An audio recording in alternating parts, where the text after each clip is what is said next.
The Peter Schiff Show. I want to thank Indeed. They are the newest sponsor of the Peter Schiff Show podcast. Right now, small businesses have to be more efficient than ever when it comes to their hiring, and every decision they make is critical. Indeed is the #1 job site in the world, and you can get a $75 credit at Indeed.com/Peter. Terms and conditions apply, and this special offer is only valid until September 30th. So don't wait, act now. Major stock markets closed out a moderately higher week on a mixed note today. You had the Dow and the S&P ending positive. You had the NASDAQ, Russell 2000 negative. But I wouldn't make much out of this week's bounce. I know there are a lot of people now that are saying it's a bottom. The vicious bear market that we had last week has already come to an end. And of course, in a few individual stocks, it was a bear market. But overall, none of the major indexes dipped into bear market territory. But I don't think the bulls are out of the woods on this one. I still think the charts look like there is a lot of potential that we can see a bigger decline.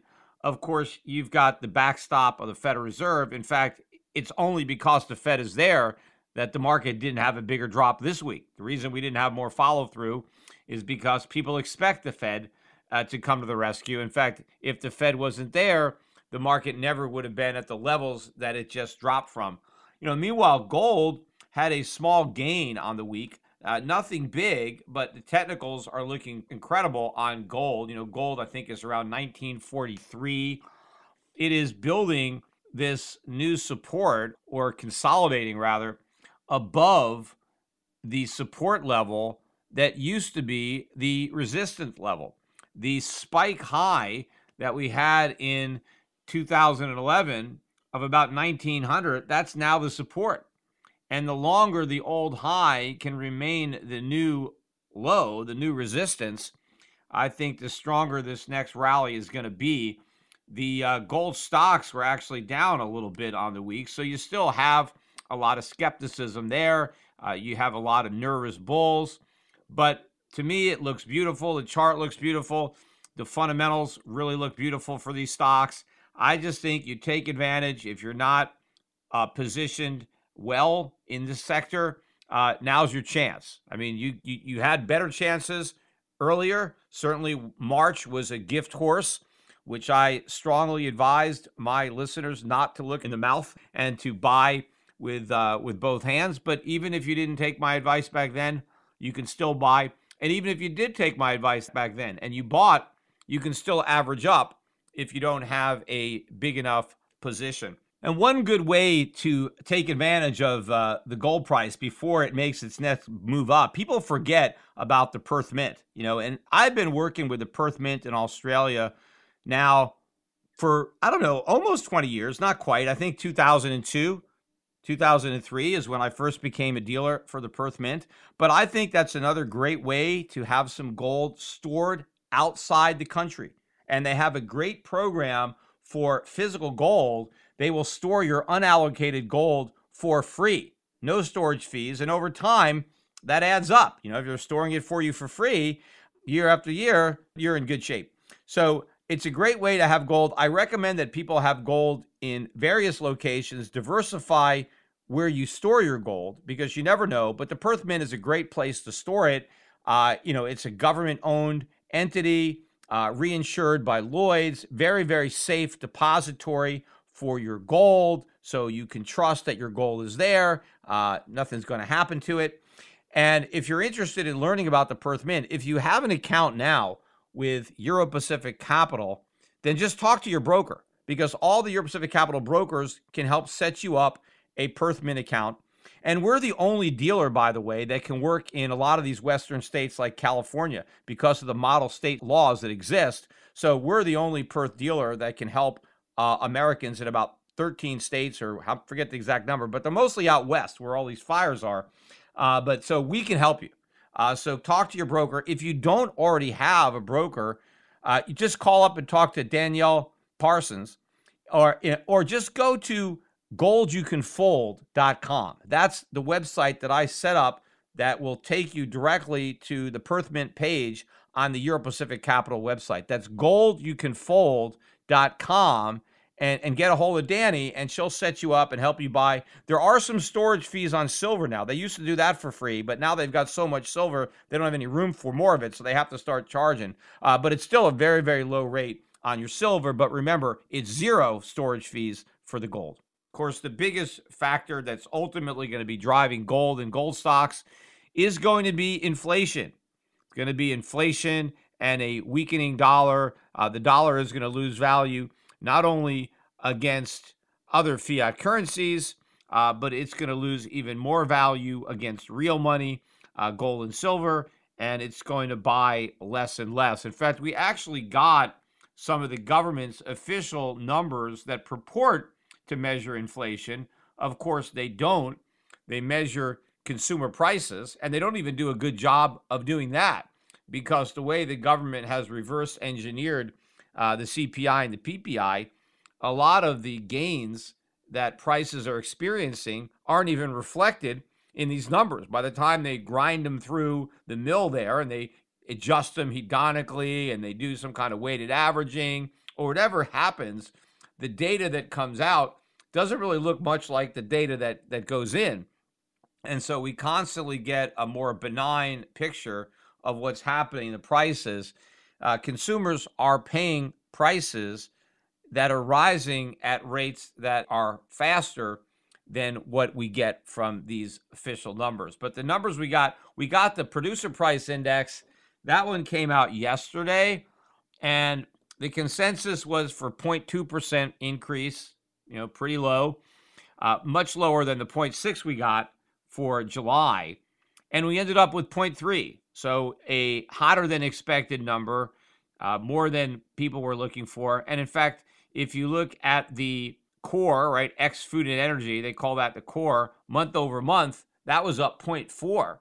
They were looking for a gain of 0.2, so double estimates, not quite as much as the 0.5 from July, but back to back, 0.5, 0.4. These things are adding up. Year over year, though, only up 0.6% on the core, ex food and energy, but they were looking for up 0.3. So again, the number is low, but not nearly as low as people expected. But the reality is the numbers are actually much higher than that. And regardless, these numbers are going to go up. So these low numbers are not going to be as low in the future as they have been in the past. And eventually, they're going to be high by any standard. The CPI, though, that came out today, also August CPI. They were looking for 0.3 on that one. Again, a slight beat at 0.4. That's the headline number. Year over year, they were looking for up 1.2, up 1.3. So still well below that 2% number, which now the Fed sees as a floor rather than a ceiling or a target. So according to the Fed, they still have a lot more inflation that needs to be created because prices are not rising nearly fast enough. Remember, they want to get the average above 2%. And right now we're still running below 2 the way they measure it. So they've got a long way to go to succeed. Of course, their success is the economy's loss, but they haven't figured that out yet. On the core, right, ex food and energy, double again. They were looking for up 0.2. We got up 0.4. And year over year on the core now, it's up 1.7%. So we're almost at that 2% level when you just look at the core CPI, which the Fed used to like to look at. But they always change. If they like to look at whichever one is lower. So if the core is running lower than the headline, they like to focus on the core. But then if the core is lower than the headline, then they focus on that. So whichever is lower is where they're going to say that's the index we're looking at, because of course they don't want to ever have to do anything about inflation being too high, because that's exactly what they want. They want more inflation, and now they've actually come out and confessed it. I mean, they had been in the closet for a long time. I mean, everybody at the Fed was a closet inflationist. They just didn't want to come out of the closet and admit it because, you don't want to admit to something like that when you're on the Fed. I mean, because people think they're the firemen. They don't think they're lighting the fires. But now you have the Fed coming out and telling you, we're going to light the fires. We're a bunch of arsonists, and we're going to go out and set fires, and people don't think that that's a problem. But one person who does think it's a problem is Alan Greenspan. Very ironically, the maestro himself was on CNBC yesterday, and I caught that interview live. And, as Alan Greenspan gets older and older, right, and you hear him talk, he sounds more like me and less like his prior self. And in fact, if you hear him talk in different settings, he's even more concerned than he appeared on CNBC yesterday. But remember, I think Alan Greenspan is the most knowledgeable of the Fed chairman that we've had since Greenspan, right? So if you compare Greenspan's understanding of economics and banking and money and all that, he towers above Bernanke, Yellen, and Powell, right? And he's the guy that wrote the playbook that these guys are following. The difference is he knows it doesn't end well. I think he wrote that playbook knowing that it was going to lead to disaster eventually, but he didn't care. He, at the time, Greenspan just fell in love with his own popularity. He was the hero of Wall Street. Everybody loved him. And, it went to his head. And, that old saying about power corrupting, well, it certainly corrupted Greenspan, absolutely. I'm sure Ayn Rand was doing somersaults in her grave. They used to be buddies. In fact, he wrote a very, very brilliant piece, The Case for Gold, which was in Ayn Rand's Capitalism, the Unknown Ideal, which is a great book that my father gave me to read very early on when I was a young man. I read that book. I think I was I might have read it in high school or college. I can't remember, but it was one of the earlier introductions I had to both Rand and capitalism. But Alan Greenspan's essay is there. And, you can still read that. It's online too. So the guy who wrote that obviously understands fiat money and central banking. And he was a big critic of the Fed. And the next thing you knew, he was the leader of the Fed, right? And so he kind of, instead of, trying to dismantle it from within, he then really tried to legitimize it. And he's the one that started to say that, well, he looked at the price of gold. When Alan Greenspan was a Fed chairman, he admitted that he watched the price of gold quite closely. And of course, when he was Fed chairman, it was around, $400 an ounce, $300 an ounce. I forget the exact price. But if you listen to his old interviews from the 90s, he will mention that he watches the price of gold as a measure of whether his monetary policy is good, right? Because he says if the price of gold is rising too much, then obviously I'm too easy. I'm creating too much inflation. And if the price of gold is falling too much, then maybe I'm too tight and I need to ease up. And what Greenspan was claiming, even though he's a gold bug at heart, he said, we're smart enough now, the central bankers, that we can supply the same discipline that gold did, which was all BS. He had no ability to do that. But he was saying that we're going to substitute the judgment and the wisdom of central bankers for gold, but we're still going to use gold as kind of a barometer so that even though we're not officially on a gold standard, unofficially, we're going to watch the price of gold to kind of keep policy in line. And if we see the price of gold going up towards 400, well, we're too easy. And now if it goes down below 300, we're too tight. And so gold is going to be a guidepost. So we're not just, in the dark here. So he recognized the importance of gold and, what the implications are and what it says about monetary policy, even though he wasn't advocating a return to the gold standard, which is something he advocated at one time, before he was the Fed chairman. But so he's on CNBC yesterday. And of course, now, gold is over 1,900 an ounce. So based on the criteria that Greenspan used to use to judge himself, if he applied that same gold standard to Powell, well, Powell is failing. Clearly, if you're supposed to watch the price of gold as an indicator of whether or not you're too loose or too easy, and you got gold over 1,900, it's obvious that you're too easy. And Greenspan has the same opinion because when he was asked by whoever was interviewing him, I forget who it was, But the question he was asked was, what's your biggest concern? What worries you the most? And his answer was inflation. Right? That's what's worrying Greenspan the most. And again, ironically, inflation is actually what Powell claims to be his biggest worry. But they're worrying about the same thing for the opposite reason. You see, Greenspan is worried about inflation because he thinks there's too much of it. He thinks inflation is going to be too high. That's why he's so concerned about inflation. He's worried about inflation running out of control. Powell, on the other hand, is worried about inflation being too low. So you have two people, one a former Fed chairman and one the sitting Fed chairman, both looking at the same data points and coming to the opposite conclusion. I mean, the polar opposite. They both pinpoint inflation as the biggest threat.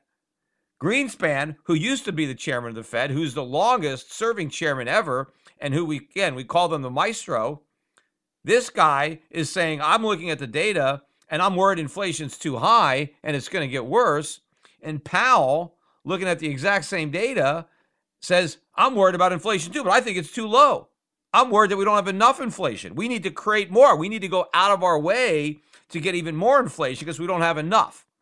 So how is this possible, right? How can a prior Fed chairman have the exact opposite opinion of the current Fed chairman? Because one of these guys is right and one of these guys is wrong, right? They can't both be right when they have opposite opinions.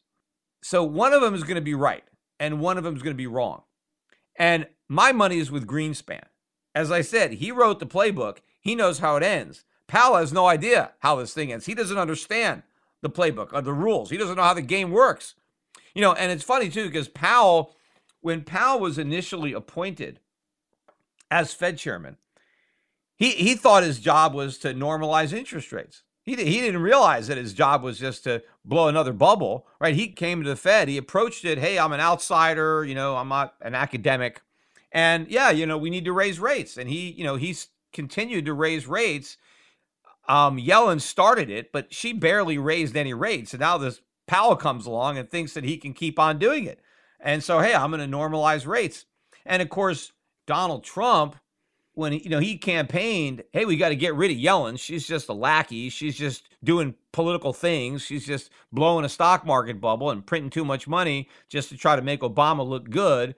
And vote for me. We're gonna have sound money. There are a lot of people that used to say, hey, Trump is a good guy. He wants to go back on a gold standard. He's for sound money. I was like, what are you kidding? He's not advocating it, but he was certainly trying to throw a little meat to that wing of the Republican Party that is for sound money. So, and he talked that talk, but of course he didn't walk the walk at all, because as soon as Powell took office and started raising rates, what was Trump saying? Powell's a fool. Powell's an idiot. We got to get rid of Powell. For a while, Powell was public enemy number one. Powell was a bigger threat to the economy than China, according to Trump. Of course, it didn't take long to get Powell's mind right? As soon as the stock market started to tank in the fourth quarter of 2018, Powell started playing ball, cutting rates, back to QE. That was 2019. He didn't call it QE. They called it not QE. They came up with a distinction without a difference to try to rationalize what they were doing. But of course, they dropped all the pretense on COVID-19 and they went straight to zero, right? Didn't even pass go, all the way to zero. QE went QE4 to QE infinity. So all that happened while Donald Trump was leading the cheers, right? More money printing, more money printing. In fact, Donald Trump is saying rates are not low enough. They're up at zero. We need negative. So he criticized 0% interest rates as being too low when he's a candidate. And now he's the president and he says that's too high. We need to have negative rates. So, Powell came into office thinking that he actually had a real job.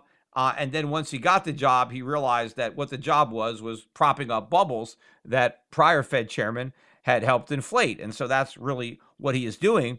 And his concern is that there's not enough inflation. He's concerned about keeping these asset prices levitated, maintaining this phony wealth effect, because that's all they can do. They can't create legitimate economic growth. All they can do is create the illusion of growth. And what Powell wants to do is preserve that illusion as long as possible, even if it means things getting worse. But Greenspan isn't in office anymore. And so he's a little bit more circumspect. And I don't know, maybe he's just, trying to get into heaven at this point, based on how old he is. So he's trying to be a little bit more honest, although he's not really, publicly atoning for his own sins and kind of fessing up to the mistakes that he made and how he really has set us up for the crash that's coming. But at least he's speaking about the problem with debt and the problem with entitlements and the fact that we're going to end up printing all this money to monetize all this debt and how dangerous this is and how much he's worried about it. Now, it would have been nice if Greenspan did something about it when he had the opportunity back in the 80s or 90s. He didn't have to monetize the dot-com bubble and enable that. He didn't have to do the same thing after September 11th and inflate a bigger bubble in real estate, which popped and led to the 2008 financial crisis. Alan Greenspan had an opportunity as Fed chairman to do the right thing. If he was worried about inflation, he should have been worried about it back then and done something about it. So now it's too little too late to come and try to criticize the current Fed chairman, although he doesn't come out and actually criticize him. It's kind of like an unspoken rule. Prior Fed chairman never criticized the guy who's got the job. But obviously, if he's saying he's worried about inflation, that is a de facto criticism of Powell, because Powell says we need more inflation and he wants to create it. Well, obviously, Greenspan would have to say that Powell's doing a bad job if Greenspan is worried about inflation and Powell says we need more inflation, right? So, but he doesn't want to come right out and say he's doing a bad job. You got to read between the lines, which isn't that hard to do. But why didn't Greenspan do something when he actually had a chance? Of course, back then it would have been difficult. He would have to take a stand like Volcker did and incur the wrath of Wall Street and politicians. Volcker was willing to do that. Volcker was willing to take the heat, and Ronald Reagan was willing to stand by his man.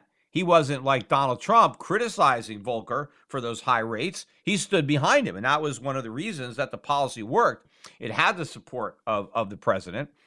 But Greenspan was no Paul Volcker. And, he just, never met a bubble that he didn't want to reflate. In fact, he never met a bubble that he recognized. Greenspan was famous as saying, you can never spot a bubble in advance, which is BS.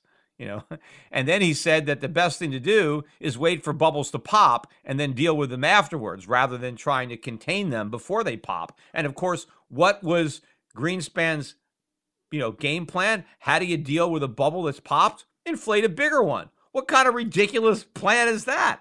It's just that they didn't have the guts to rain on the parade. That's why the Federal Reserve doesn't want to recognize a bubble early and prevent it from getting bigger, because then they're the party pooper. Because when all the people are partying in the bubble, they don't know it's a bubble. They don't want the Federal Reserve to try to, end the party, take away the punch bowl. But that's exactly what they're supposed to do. Of course, now the punch bowl, it's not even a bowl anymore. I mean, it's a swimming pool full of punch, and it's already spiked, it's probably all alcohol. You could probably barely even see the punch that's left in that swimming pool, but they're never going to take it away. It's a permanent fixture. That's all we got, and they just got to keep increasing the amount of alcohol that they pour into the swimming pool. But the interesting thing is more people don't think about this and say, wait a minute, why is Powell's judgment any better than Greenspan's? Right? I mean, we think Powell is so smart because he's the chairman of the Federal Reserve. Well, at one time, we thought Greenspan was really smart because he was the chairman of the Federal Reserve. Now, unless you just think he's senile now and he's not as sharp as he used to be when he was not quite this old. But if you think that he's, maybe gained some additional wisdom in his older years, he has even more experience. Look, there's no reason to believe Powell and say that Greenspan is wrong. You could just as easily say that Greenspan's got it right, which means we're in a lot of trouble, right? Because if Greenspan is right, and the problem is that we have too much inflation, and now you have Powell saying we need even more, I got to make sure that we have even more inflation than the inflation that Greenspan is currently worried about, right? This is a massive, massive disaster in the making, which again is why I mentioned earlier, you got to do something. You got to protect yourself against inflation. Remember, today's podcast is sponsored by our brand new sponsor, Indeed.com. It is the #1 job site in the world, and Indeed gets you to the very best people, and it gets you there fast. Unlike other sites, Indeed gives you full control and payment flexibility over your hiring.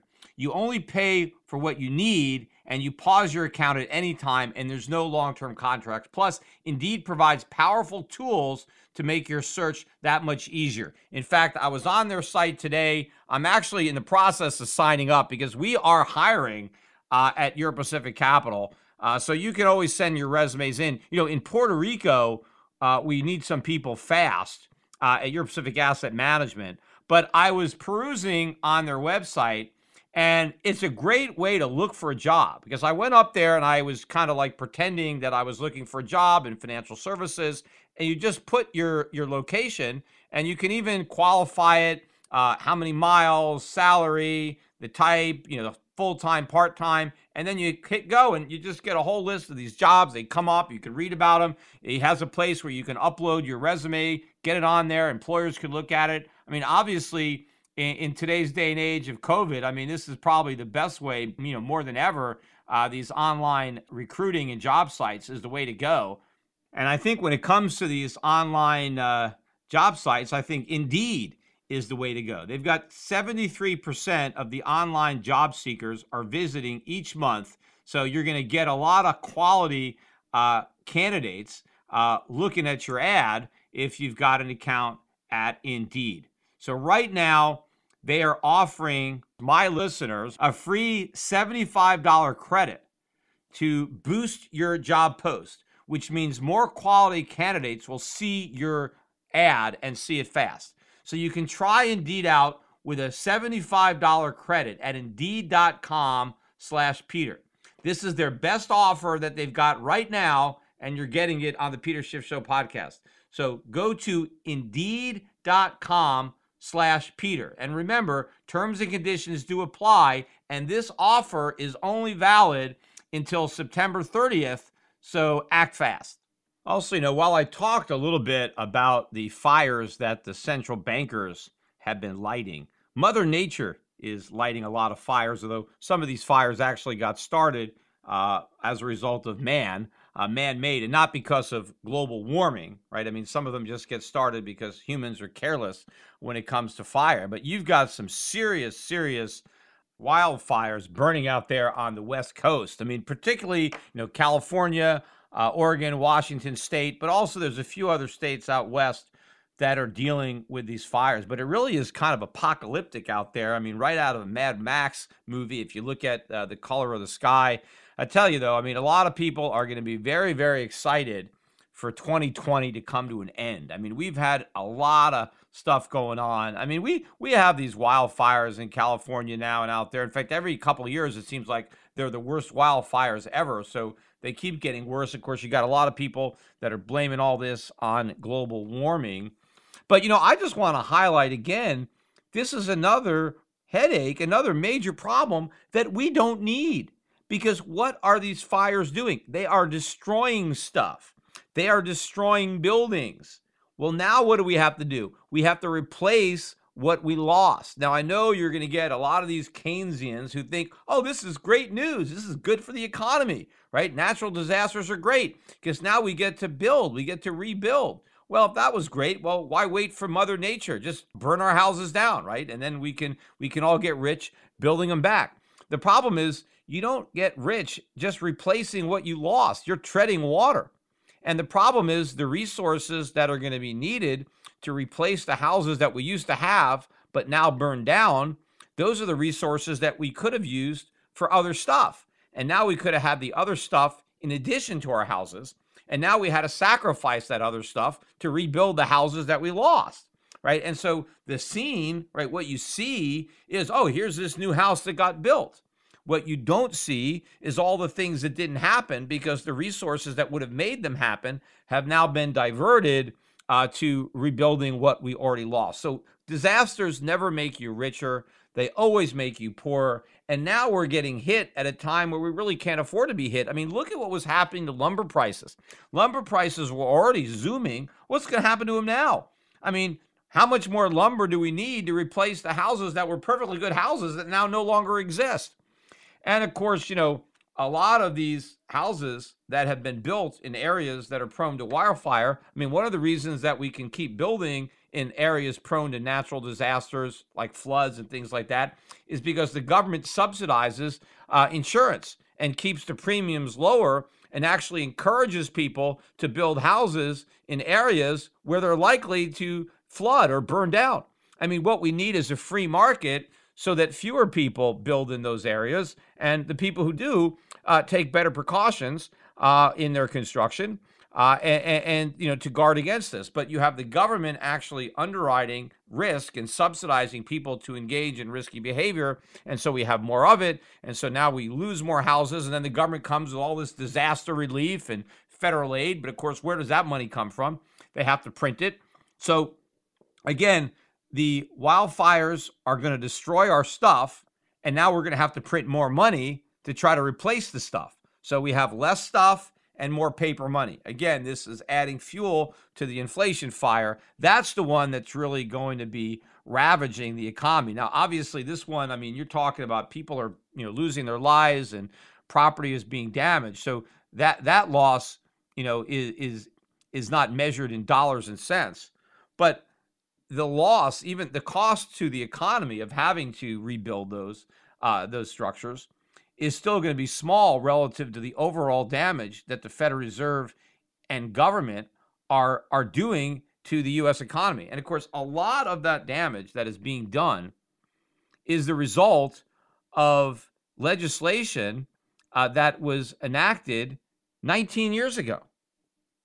Today is the 19th anniversary of September 11th. And again, I mean, it's not really an anniversary because an anniversary is something that you celebrate. 9/11 is nothing to celebrate. I mean, you can commemorate it, but it was 19 years ago today, September 11, 2001, that those airplanes crashed into the Twin Towers. We had the other one crash into the Pentagon, and another one was crashed in a field because the passengers got wise to what was going on, and they sacrificed themselves to save others on the ground.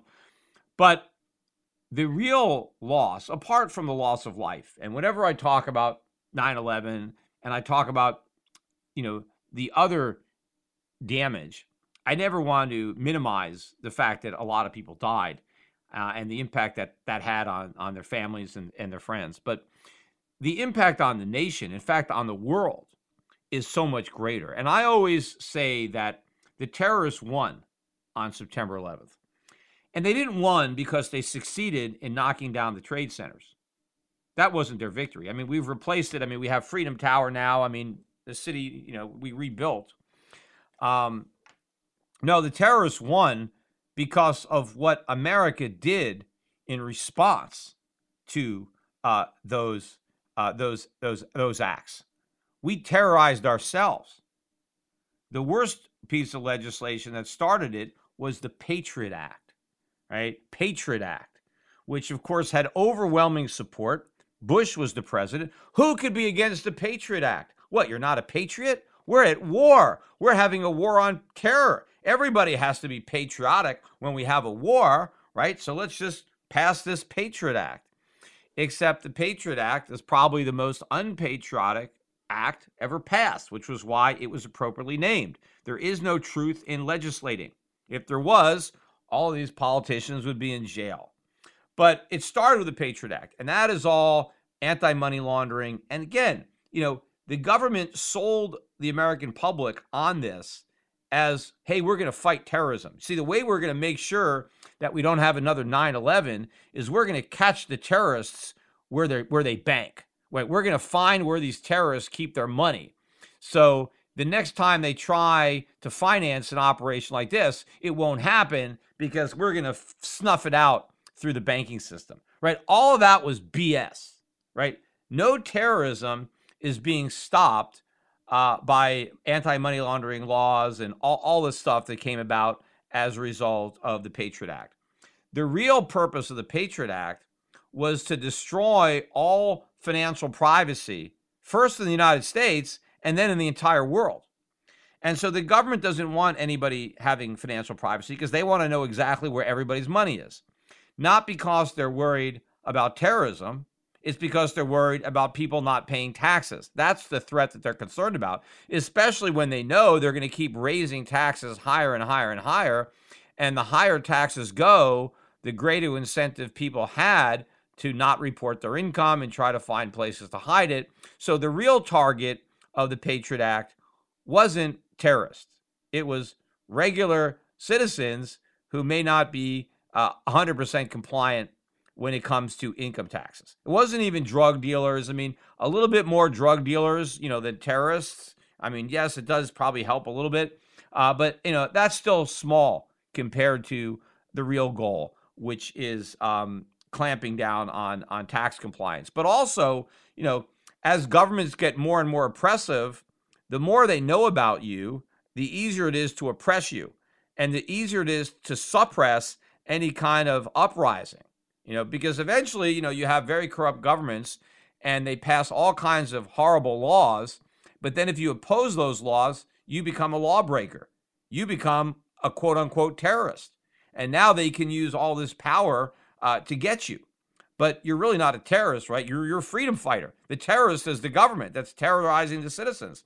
But the way they're able to preserve their power and to prevent an uprising is to have all this financial information at their fingertips about all the citizens, because now they know what everybody's doing and they can put a stop to it.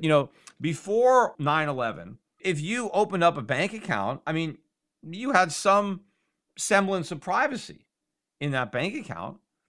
I mean, now you don't have any privacy at all. In fact, your banker and your broker, I mean, it totally screwed up the brokerage industry. I mean, my compliance costs running my broker dealer went through the roof after the Patriot Act. I mean, I had to start hiring all kinds of people. I mean, it basically made it impossible for small people to even stay in the brokerage business. I'd say that one of the biggest reasons so many small firms left was because of the AML costs from the Patriot Act and all that stuff. But basically, the government turned the entire financial industry into unpaid IRS agents and spies, where everybody has to spy on their customers and try to figure out if any of their customers have raised a red flag, and they have to file these suspicious activity reports, SARS, on their customers and rat them out to the government. And most of the time that you see something that looks suspicious, there's an honest explanation for it, but you're supposed to just report them to the government. That's your job.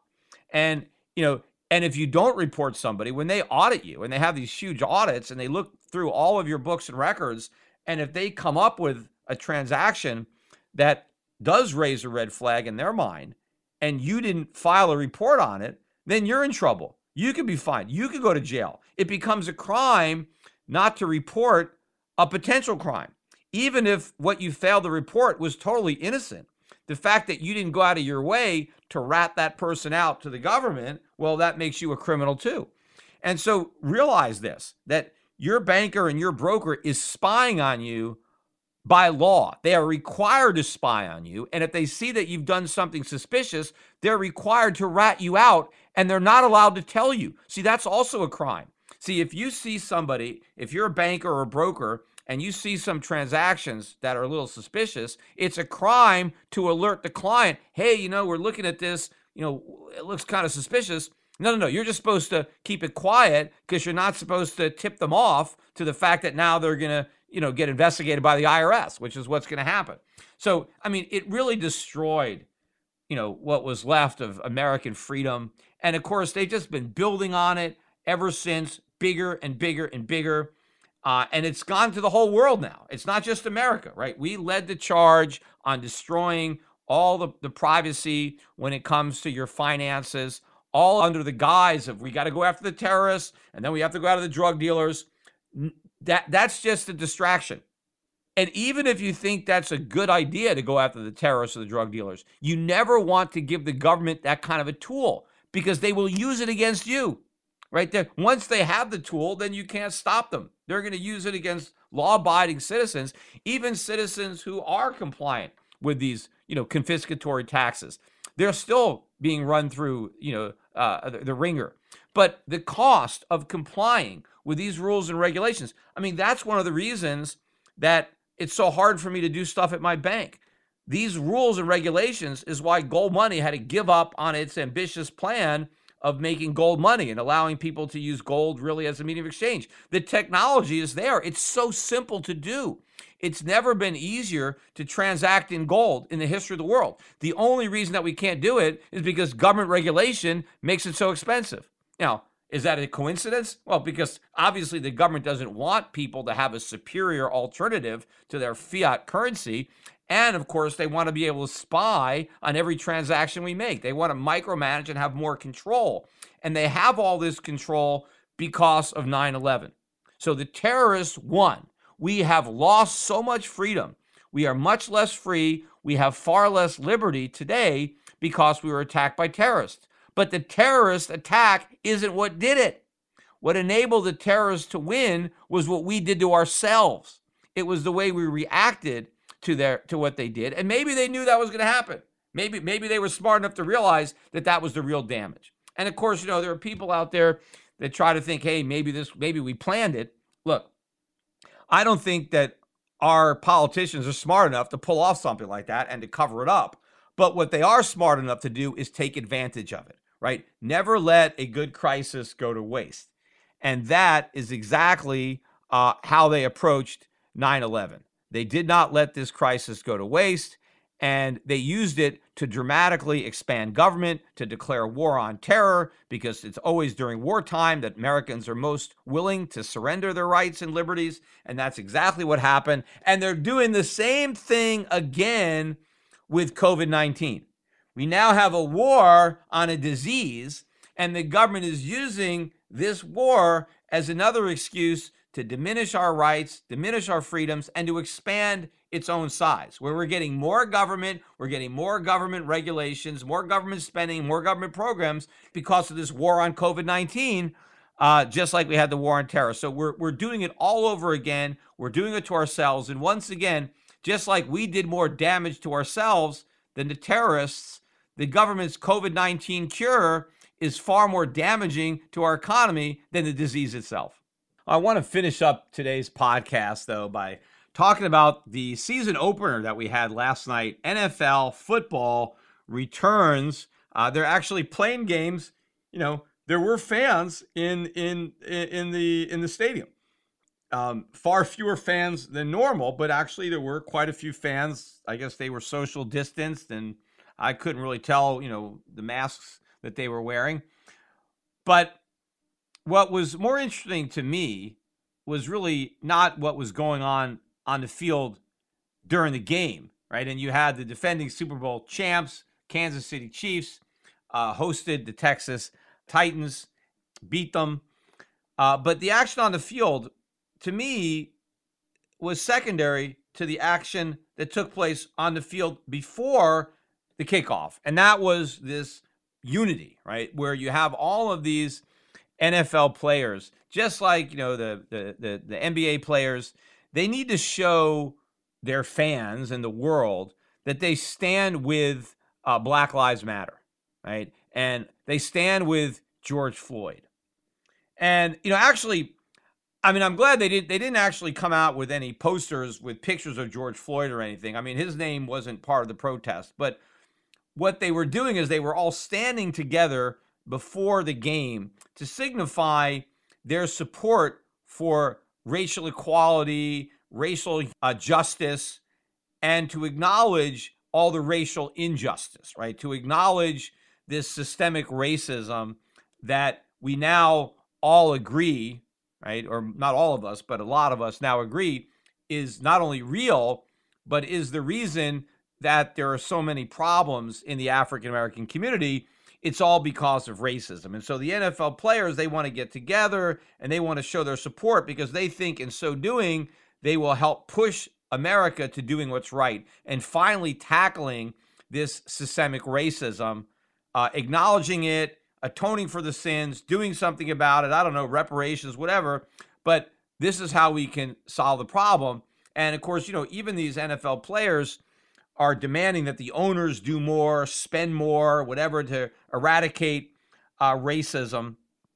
And it really just bothers me to see all of these high-paid professional athletes, very highly paid professional athletes, many of them, African American, complaining about racism, right? I mean, obviously, racism didn't impede their success, right? Look at Patrick Mahomes, who is the quarterback of the Chiefs, he's half black, right? I think his dad is black and his mother is white, but Obama was half black and he was black. So if you're half black, you're black, right? And he is about to become, I think, the highest paid NFL player in history. I think I heard that he's going to be doing a $500 million contract. I mean, $500 million contract to play football. Racism didn't prevent Patrick Mahomes from getting that contract. If Patrick Mahomes is smart, he will get a gold clause, right? Have a gold clause on his contract, because we could have such massive inflation, around his contract that, it's still probably going to be a lot of money, but you never know. We could have hyperinflation and he's, playing for monopoly money. So he should really tie it to the price of gold. But clearly the NFL is not racist, but that doesn't stop a lot of people from somehow claiming that the NFL is racist. And, one of the ways I hear people trying to claim that the NFL is racist is they point to the number of black head coaches in the NFL. And right now there's 3. And there are 32 NFL teams. So a little under 10%. Was that 9.5%? Almost 10% of the coaches are black. All right. A little bit less than the 13% of the population that's black. If they hired one more coach, if there were 4, we'd pretty much be there. If there were 5 out of 32, now what's that, 15, 16%? You'd be overrepresented.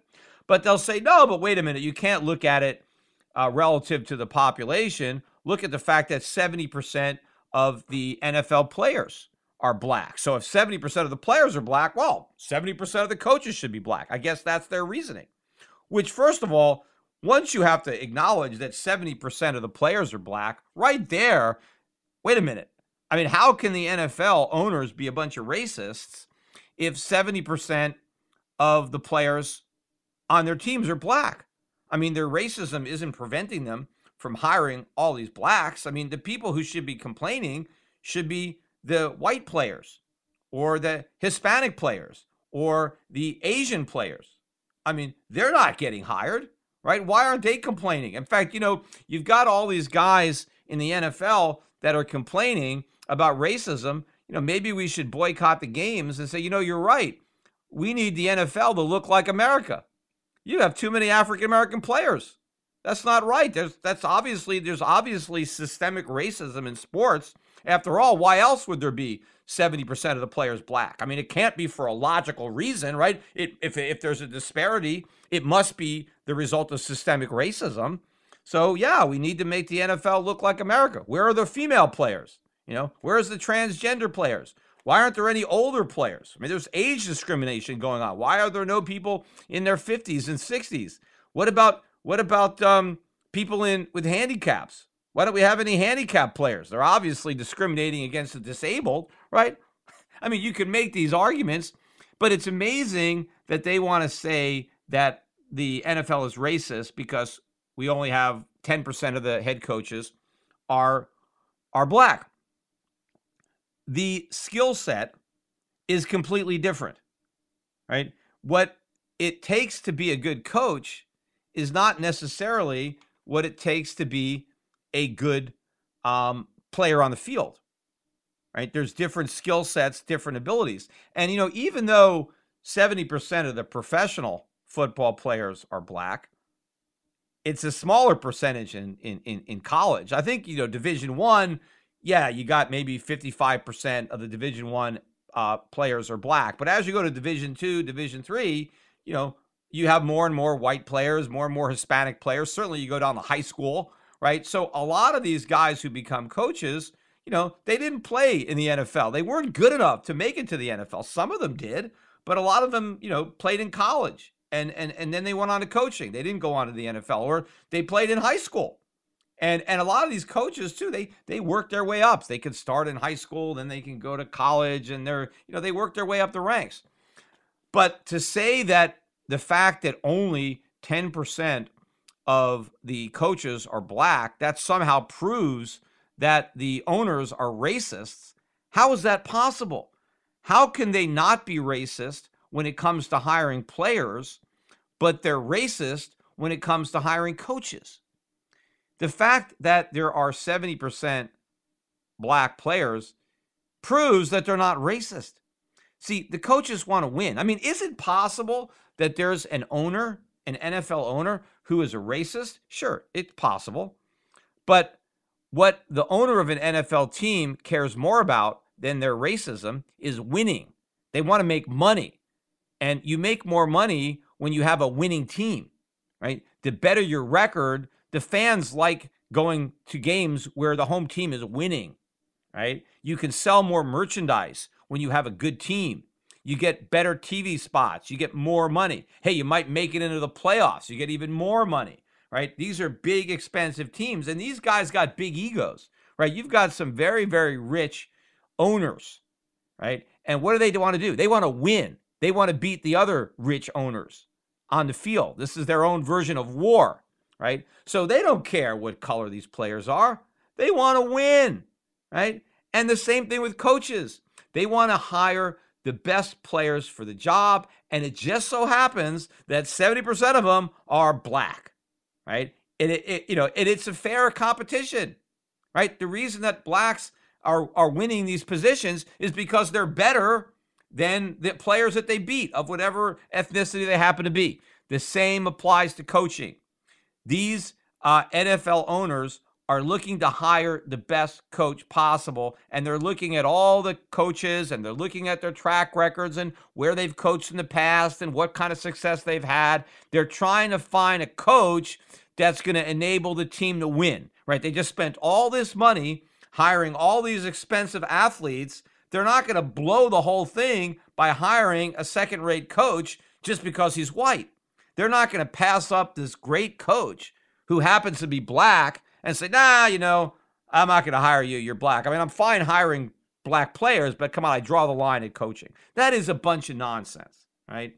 What it really proves is you can succeed if you're black, as long as you're good, right? That's how you make it to the top. And the same thing would be true in every occupation and in every profession. People always want to hire the best, right? Are there some people who are racist? Yeah, sure. There's not that many, though. They're, percentage-wise.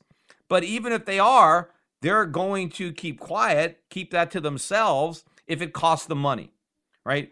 When the government comes in with these anti-discrimination laws and takes away the financial penalty for being a racist, well, then they incentivize racism. But in a free market, then racism is eradicated on its own.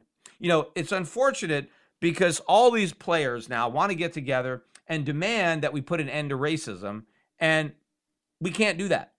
There's going to be racists in society. What we want is to minimize the damage that racism does. But government not only does it minimize it, it maximizes it. And the problems that are plaguing the African American community that a lot of these players are rightfully concerned about. I'm not saying they're wrong to be upset about what's happening in African American communities. It's a disaster what's happening. It's a disgrace. We need to do something about it. But it's not because of racism. And all this Black Lives Matter, the problem that young black men have is they're getting gunned down by white racist cops. That is a bunch of nonsense. Yes, there are a lot of young black men who are getting gunned down, but they're being gunned down by other young black men. That is the reality. In fact, if you look at the leading cause of death for young black males in America, and these are, 18 to 40 in this area, it's homicide, right? More young blacks are killed by other people than are killed by themselves, than commit suicide or who die in accidents, right? Because when you're young, right, that's how you die. I mean, you're not dying of disease generally because the diseases don't start hitting you until you're older. So if you're a teenager, you're in your 20s and you die, an accident or, suicide is usually the top causes. But for young black males, it's murder.